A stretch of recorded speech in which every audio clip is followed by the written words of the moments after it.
ग्वालियर में कांग्रेस महासचिव प्रियंका गांधी की सभा के दौरान सिंधिया के खिलाफ पोस्टर लगे थे।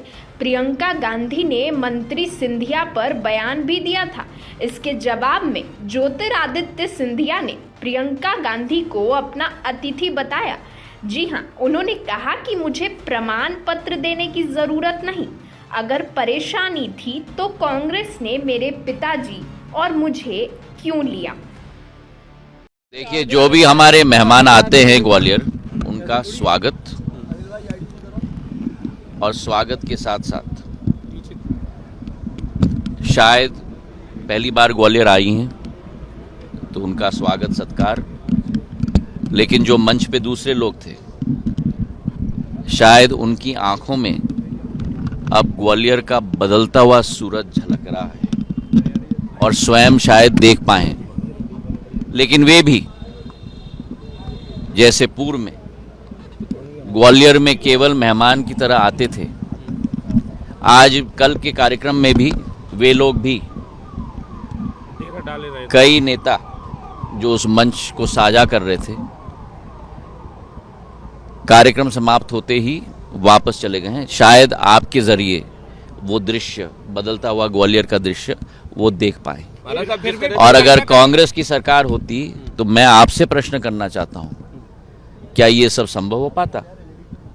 क्या एयरपोर्ट संभव हो पाता? क्या रेलवे स्टेशन संभव हो पाता? क्या एलिवेटेड रोड संभव हो पाता? चाहे आईएसबीटी संभव हो पाती?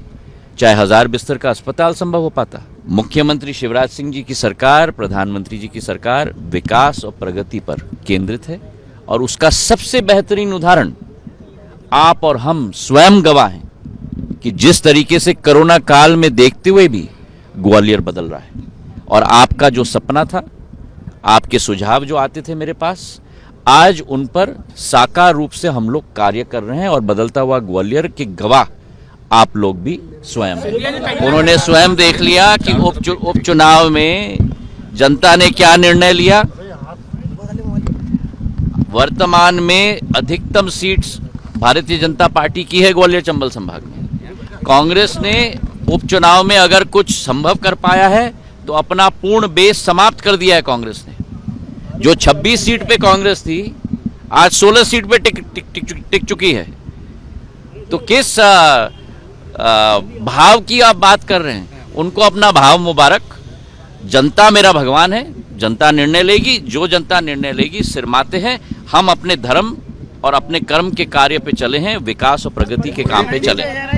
मंत्री सिंधिया ने कहा कि मेरी विचारधारा और मेरे परिवार की विचारधारा ग्वालियर के विकास, प्रदेश के विकास और देश के लिए समर्पित है।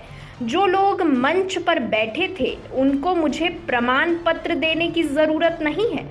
अगर उनको इतनी चिंता थी तो मेरे पूज्य पिताजी को कांग्रेस में क्यों लिया? मुझे कांग्रेस में क्यों लिया? अब जो आंखों में खटक रही है वह दुर्भावना मुंह से प्रकट हो रही है। मैंने कभी व्यक्तिगत राय नहीं रखी है। जनता मेरी भगवान है, मैं उनके लिए समर्पित हूँ। उसी के आधार पर मैं काम करूँगा जिस रास्ते पर मेरी माँ और मेरे पूज्य पिताजी चले हैं।